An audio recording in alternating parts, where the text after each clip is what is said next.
അപ്പോൾ ഇനി നമുക്ക് ബട്ടൺ ഹോൾ സ്റ്റിച്ച് എങ്ങനെയാണ് ചെയ്യുന്നതെന്ന് നോക്കാം.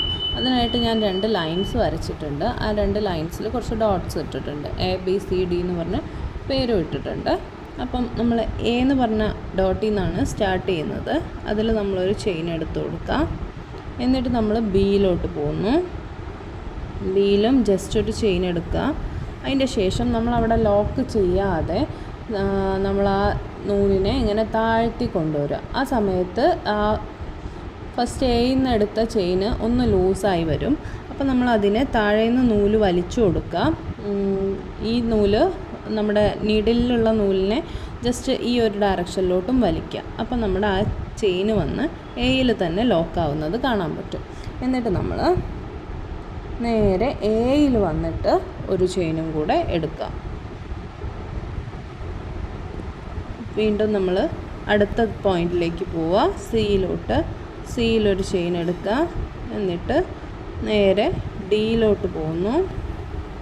Dയിൽ നിന്നും ഇതുപോലെ നമ്മൾ ഒന്ന് താഴ്ത്തി കൊണ്ടുവരിക.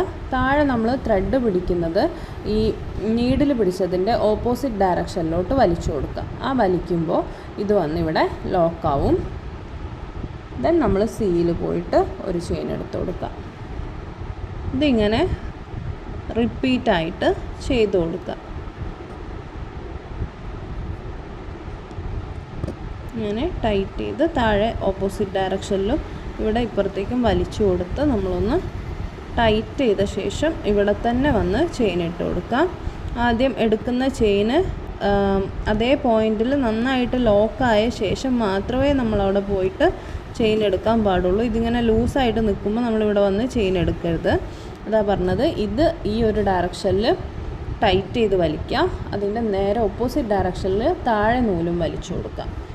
എന്നിട്ട് വന്ന് നമ്മൾ ചെയിൻ എടുക്കുക. അത് ആ പോയിന്റിൽ തന്നെ എടുക്കാനും ശ്രദ്ധിക്കുക. അത് ഗ്യാപ്പ് ഇട്ടാകുമ്പോഴും സ്റ്റിച്ചിൻ്റെ ഭംഗി പോവും. അങ്ങനെ കണ്ടിന്യൂസ് ആയിട്ട് ചെയ്ത് കൊടുക്കുക. ഇതാണ് ബട്ടൺ ഹോൾ സ്റ്റിച്ച്. നമുക്ക് എവിടെ വേണേലും എൻഡ് ലോക്ക് ഇടാൻ പറ്റില്ല. ഈ ഒരു പോർഷനിൽ അടിഭാഗത്താണ് നമ്മൾ എൻഡ് ലോക്ക് ഇട്ട് കൊടുക്കേണ്ടത് കേട്ടോ. ഇവിടെ വന്നിട്ട് ഇവിടെയാണ് എൻഡ് ലോക്ക് ഇട്ട് കൊടുക്കേണ്ടത്.